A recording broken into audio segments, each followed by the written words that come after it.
Coucou tout le monde, bienvenue dans une interview des personnes qui ont suivi ce cursus, ce dernier cursus d'Alma. Et aujourd'hui, c'est Dorothée qui est venue nous parler de son parcours. Coucou Dorothée, bienvenue.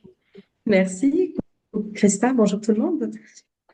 Alors Dorothée, déjà, merci d'avoir accepté de partager, de témoigner, parce que je sais que c'est des grandes étapes que d'oser venir devant la caméra, se montrer, parler, et bravo pour ça.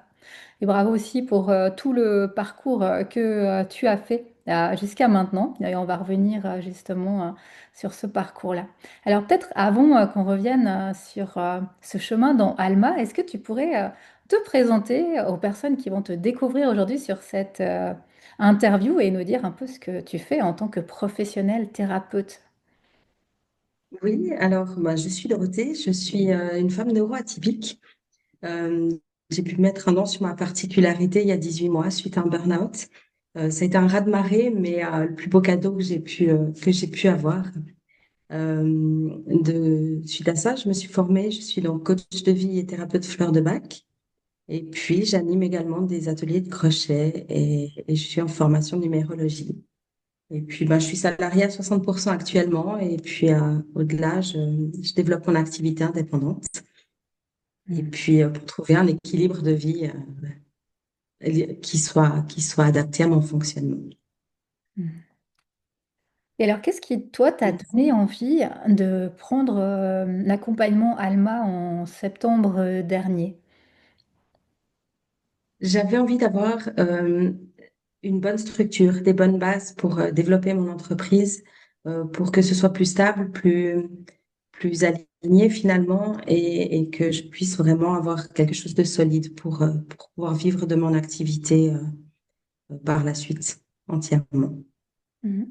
Et alors, avec quoi tu repars? Est-ce que tu as trouvé ce que tu cherchais au sein de l'accompagnement? Oui, oui, oui,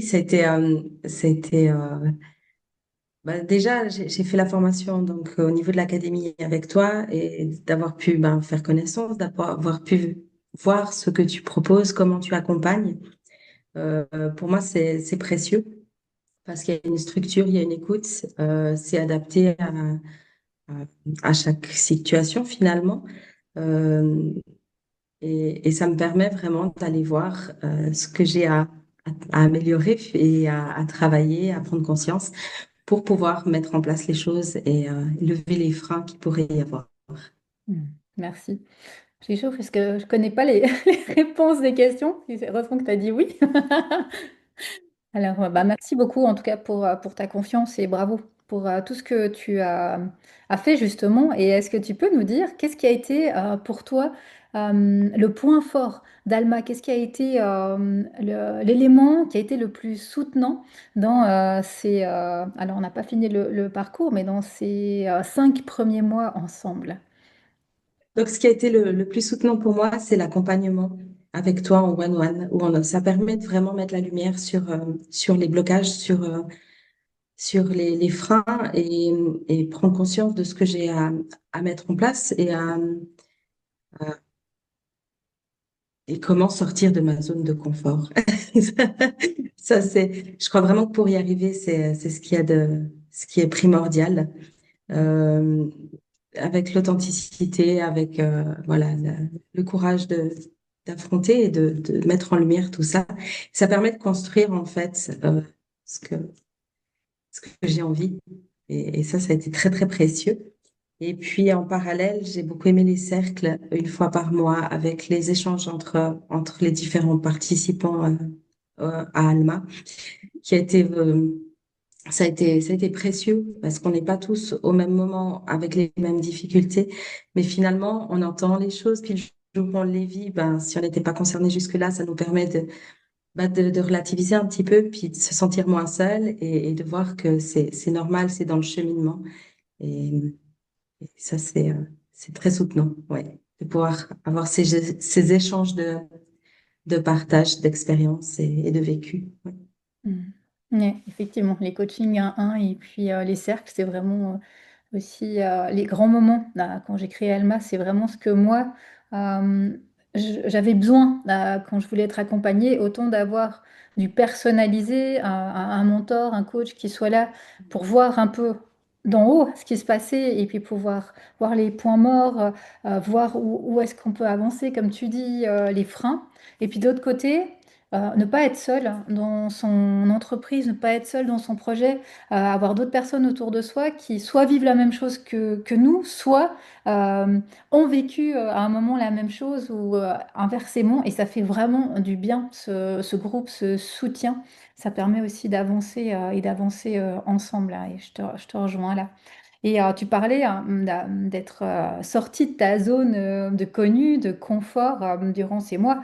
Clairement, tu es beaucoup sorti de ta zone de confort, de connu. Tu as fait plein, plein d'actions, notamment bah, aujourd'hui encore en venant sur cette interview.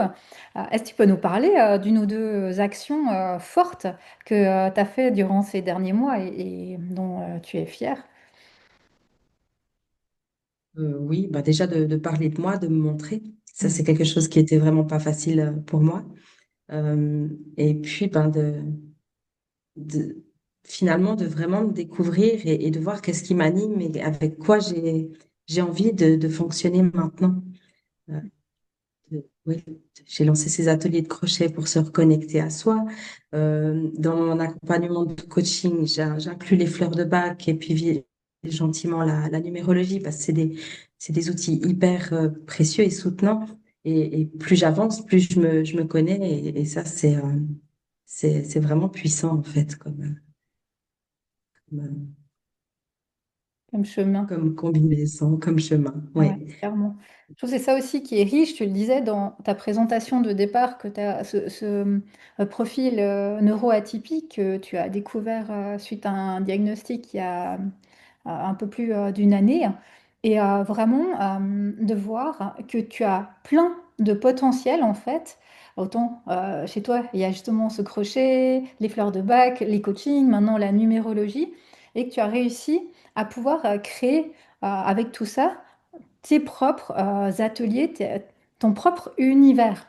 Et ça, c'est important. Enfin, c'est vrai que c'est souvent des objections ou des freins qui reviennent, surtout chez les personnes comme ça, neuroatypiques, que c'est pas pour elles. Elles peuvent pas entrer dans la façon de faire des autres. Et souvent, ça les dessert. Parce que, à un moment, elles se bloquent, elles se freinent ou elles arrêtent de mettre en place les choses. Alors que avec toi, c'est la preuve que on peut trouver sa façon de faire, on peut trouver son rythme, sa vitesse, et vraiment utiliser cette diversité et cette neuroatypie comme une force justement au niveau de ses prestations et pas comme un frein ou un blocage. Oui, effectivement. Et d'avoir ce rythme adapté à. Et même si on est à contre-courant du reste du monde, finalement, c'est OK. Et ouais, je trouve que c'est vraiment chouette. Et alors toi, qu'est-ce qui t'a le plus marqué? Qu'est-ce que tu as le plus aimé si tu devais garder qu'une chose de ces derniers mois ensemble?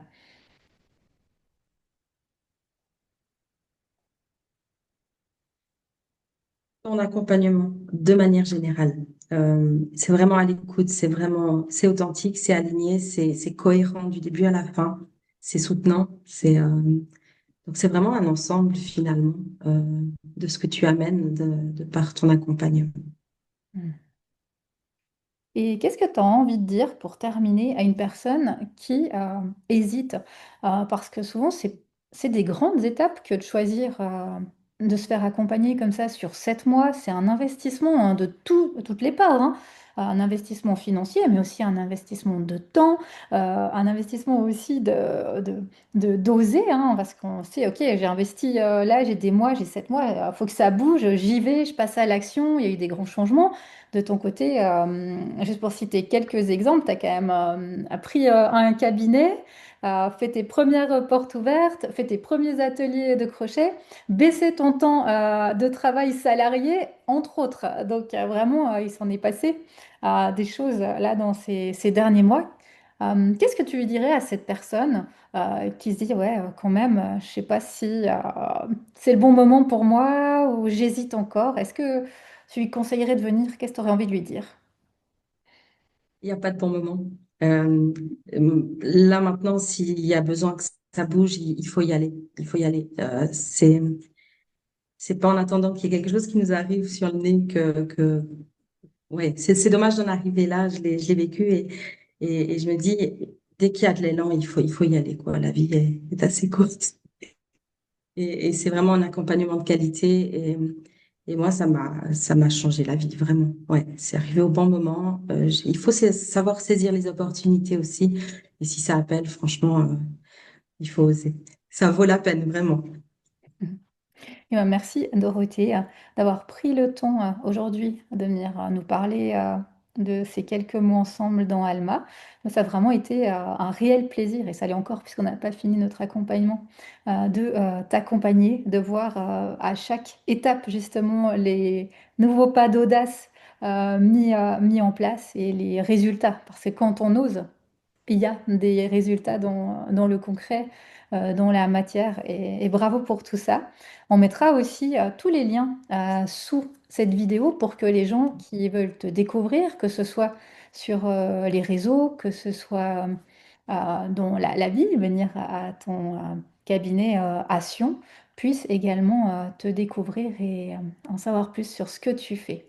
Merci beaucoup. Merci. Merci à toi.